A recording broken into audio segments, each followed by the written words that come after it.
How are you guys? Doing good? Come on over to the video. And anyone visiting the channel for the first time, watch the content, watch the analysis, see the truth, look at everything properly, and after that, if you like what you see, you can subscribe to the channel. Those who are new to the channel, do drop a like. Let's get to the video. February 25th, 1957 began as a routine winter morning in the Fox Chase neighborhood of Philadelphia. The air was crisp and the ground damp, and the streets of the quiet residential area were largely undisturbed. It was Tuesday, and the city was going about its business, unaware that a horrific anomaly had been dumped just miles from the center of a town. The discovery did not happen at the hand of a seasoned detective or a patrolman, but by a young man checking his muskrat traps along the banks of a Pennypack Creek. As he navigated the underbush near a secluded, unpaved pull-off known as Susquehanna Road, he spotted a cardboard box lying in the wood. It was not an unusual sight in a patch of woods that locals often used as an unofficial dumping ground for trash and debris. The box, however, was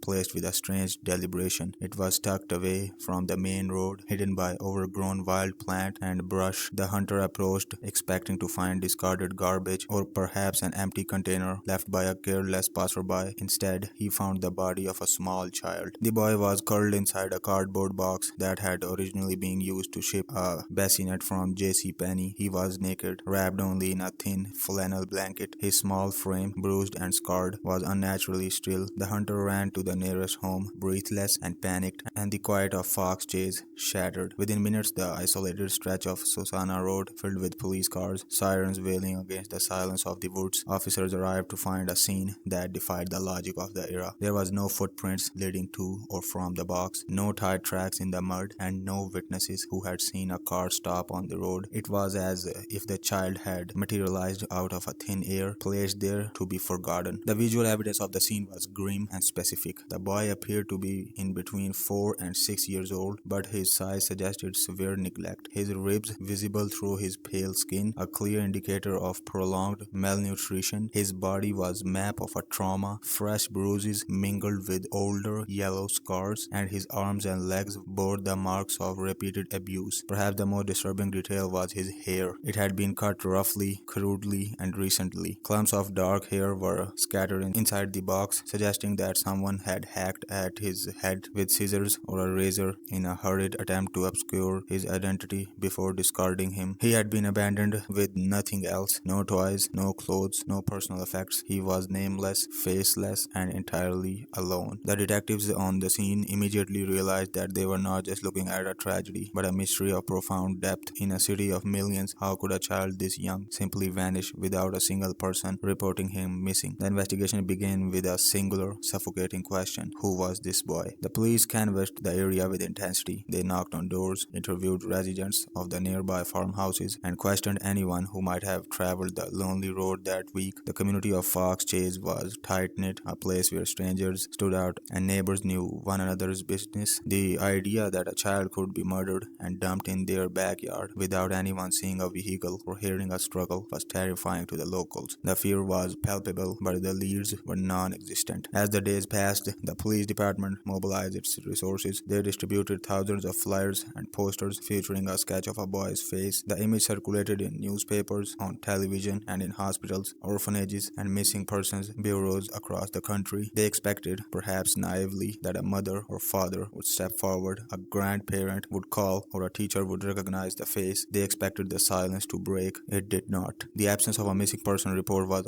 baffling as the crime itself. The missing person unit was flooded with inquiries, but not a single one matched the boy's description. Hundreds of parents called to check on their own children, terrified that the boy in the box was theirs, but every lead was a false alarm. The detectives checked dental records against children who had vanished in the region. They checked hospitals for patients who had died or been discharged without identification. Nothing matched. The boy was a ghost. He existed only in death, with no footprint in the world of the living. The medical examiner confirmed that the cause of the death was blunt force trauma to the head, but the ruling did little to narrow the field of suspects. The boy had been dead for at least several days, perhaps weeks, before being found in the box. The window of the time complicated the investigation, making it nearly impossible to pinpoint a specific date of death or last sighting. Without a timeline, the police were chasing shadows. The nature of the physical evidence became the focus focus of the inquiry. The box provided a tangible clue. It was a standard J.C. Penney bassinet box, a mass-produced item sold in department stores along the East Coast. Investigators traced the manufacturing and distribution of the box, hoping to find a specific sales record that could point to a buyer. They visited local stores, interviewed managers, and examined through the receipts. The effort was exhaustive, but the results were frustratingly generic. The boxes were universal, sold by thousands. Tracing one specific box to a specific buyer was a needle in a haystack that yields no results. The blanket, a faded flannel quilt, was equally common. It offered no forensic value and no identifying monograms or tags. With the physical evidence at a dead end, the investigators turned to the theory. They needed a narrative that explained how a child could die unnoticed and be abandoned without an outcry. The dominant theory in the late 1950s focused on the concept of the throwaway child. In an era of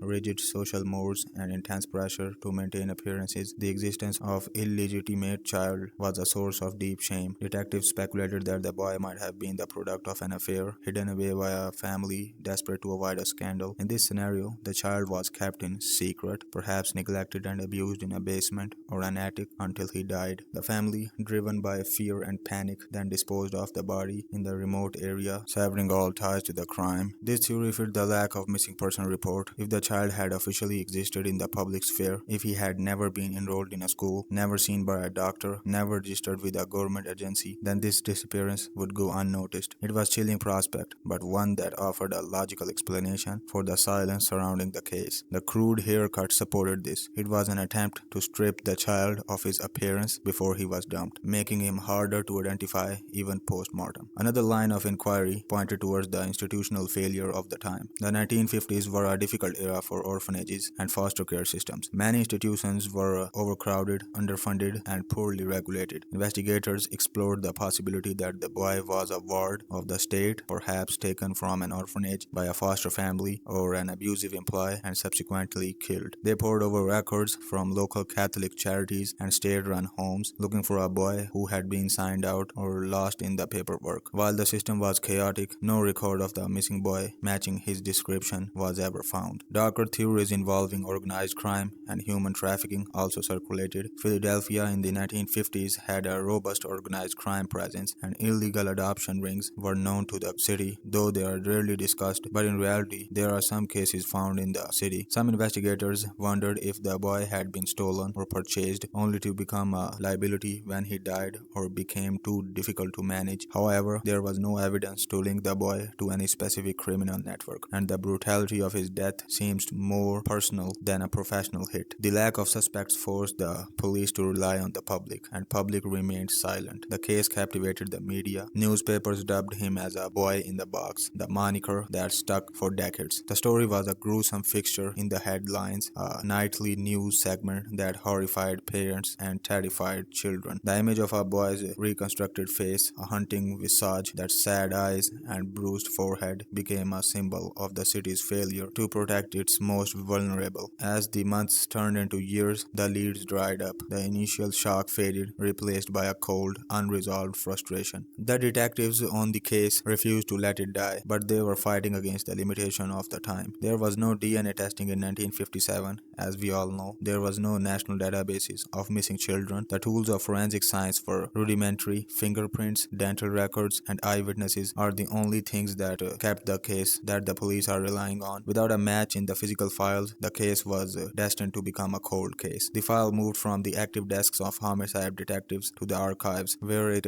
gathered dust. Generations of police officers passed through the department, and for each new recruit, the boy in the box was a ghost story, a cautionary tale told in the precinct locker rooms. Yet a small group of investigators never let go. They carried the file in their minds, revisiting the evidence whenever a new technology emerged or a fresh tip came in. They held on to the hope that science would eventually catch up to the crime. In the 1990s and 2000s, the case saw periodic renewals of interest. The Vidocq Society, a group of retired forensic experts and law enforcement professionals famous for solving cold cases, took up the investigation. They pored over the evidence, re-interviewed interviewing witnesses and re-examining the autopsy reports. They commissioned a new facial reconstructions utilizing advanced imaging techniques to create a more accurate likeness of the boy. These images were released to the public in the hopes that someone somewhere would recognize the face, but still the phones remained silent. The breakthrough, when it finally came, arrived from a witness coming forward, but from a laboratory. The field of genetic genealogy had evolved from a niche hobby into a powerful forensic tool. The technology relied on the principle that DNA can trace lineage through distant relatives. By uploading a DNA profile, public genealogy databases, investigators could identify people who shared segments of DNA with an unknown victims. These distant cousins could then be used to build a family trees, narrowing down the search until a specific identity is emerged. In 2019, investigators exhumed the body from his grave at the Ivy Hill Cemetery. They had buried him there years earlier, donating the plot and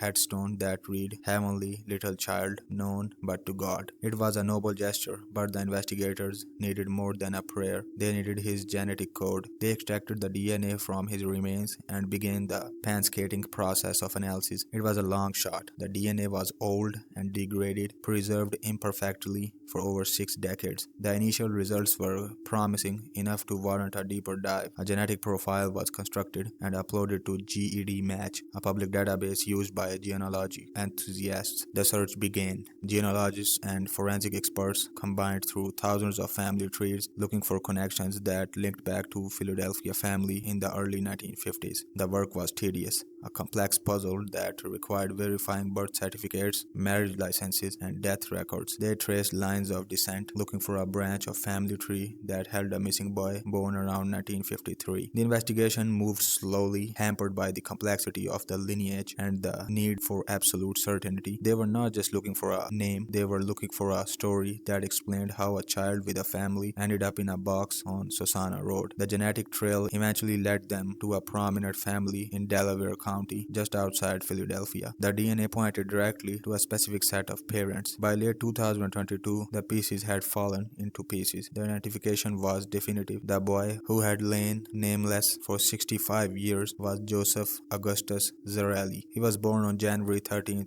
1953, making him 4 years old at the time of his death. The mystery of his identity was solved, but the revelation brought with it a new wave of sorrow and confusion. The Philadelphia Police Department called a press conference for December 8, 2022. It was a moment that many of the detectives involved thought they would never live to see. Police Commissioner Danielle Outlaw stood before the cameras and the press, surrounded by the men and the women who had worked the case across generations. She announced the name to the world: Joseph Augustus Zarelli. The details of his birth parents were kept confidential out of respect for the surviving family, but it was confirmed that both parents were deceased. The investigation revealed that Joseph had siblings on both his mother and father's side who were still living. For the first time in their lives, these people learned that they had a brother who had been stolen from history and discarded like trash. The news was delivered to them with a mix of relief and devastating grief. The announcement sent a shockwave through Philadelphia and the broader true crime community. For decades, the boy in the box had been a symbol of ultimate cold case, a victim with no one to mourn him. Now he had a name, he had a history. He was no longer known but to God. He was Joseph. The headstone at Ivy Hill Cemetery would finally be engraved with his name. Yet as the initial euphoria of the investigation faded, the hard reality of the case settled in. Naming the boy was not the same as solving his murder. While Joseph's identity had been reclaimed, the question of who killed him remained unanswered. The police emphasized that the homicide investigation was active and ongoing. They were looking for the person or persons who are responsible for the death of Joseph Augustus Zarelli. Captain Jason Smith, who oversaw the final phase of the investigation, spoke to the emotional weight of the case. He noted that for 65 years, Joseph had been a throwaway forgotten child, but that the police had never forgotten him. The identification allowed them to begin telling his story, a story that had been suppressed by violence and secrecy. The $20,000 reward for information leading to an arrest and conviction remained on the table, a tangible sign that the hunt for his killer was not over. The narrative of the case had shifted from a ghost story to a tragedy. It was a story of a boy born into the world that failed him at every turn. He was born into the family that couldn't or wouldn't protect him. He lived a short life filled with pain and isolation, and he died a brutal death discarded on a roadside. The mystery of his name was solved, but the mystery of his suffering remained. The investigators, armed with his name and his DNA, continued to dig, driven by the need to give Joseph the one thing he never had in his life, someone to stand up for him. The investigation into the death of Joseph Augustus Zarelli remains active. The police believe that even after 65 years, it is possible that someone is still alive who holds the key to the final piece of the puzzle. A neighbor, a distant relative, or a friend of the family from the 1950s might remember something that didn't make sense at the time but makes sense now. They are counting on the conscience of a community that has aged along the case. The hope is that the restoration of the Joseph's identity will loosen the tongues that silence had long ago sealed. The boy in the box has a name, but the search for the truth is far from over. That is up for today. If you like the video, leave a like and subscribe to the channel. I'll see you in next video. Until then, goodbye and good night.